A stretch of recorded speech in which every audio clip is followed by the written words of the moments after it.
నమస్తే, welcome to YoYo TV. Telangana సచివాలయంలో నీటిపారుదల శాఖ అధికారులతో మంత్రి ఉత్తమ్ కుమార్ రెడ్డి సమీక్ష సమావేశం నిర్వహించారు.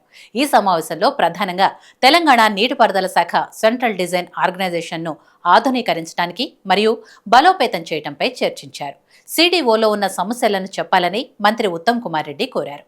ఖాళీ పోస్టులు, పరికరాల సేకరణలో ఆలస్యం, ప్రత్యేక శిక్షణ లేకపోవడం వంటి అంశాలను ఇంజనీర్లు లేవనెత్తారు. మంత్రి ఉత్తమ్ వారి ప్రతిపాదనలను అంగీకరించి వాటిపై ఆలస్యం చేయకుండా చర్యలు తీసుకోవాలని సిడిఓ చీఫ్ ఇంజనీర్కు చెప్పారు. అనంతరం నెల్లికల్లు పథకం, డిండి ప్రాజెక్టు మరియు ఇతర పథకాలతో సహా అనేక ప్రధాన నీటిపారుదల ప్రాజెక్టులకు పెండింగ్లో ఉన్న డిజైన్ సమస్యలను వివరంగా చర్చించారు. ఈ ప్రాజెక్టులకు తగిన మరియు సముచితమైన డిజైన్ పరిష్కారాలను వీలైనంత త్వరగా తీసుకురావాలని మంత్రి ఉత్తమ్ ఆదేశించారు. ఈ డిజైన్లను ఖరారు చేయడంలో ఎంత ఆలస్యం చేస్తే రైతులకు నీరు అందించడంలో అంతే ఆలస్యం అవుతుంది. కాబట్టి అధికారులు వీలైనంత తొందరగా పని పూర్తి చేయాలని చెప్పారు. సిడిఓ ఒకప్పుడు దేశంలోనే నెంబర్ 1గా నిలిచింది. కాంగ్రెస్ ప్రభుత్వ హయాంలో మళ్లీ సిడిఓను అత్యుత్తమ స్థానంలో నిలపాలని చెప్పారు.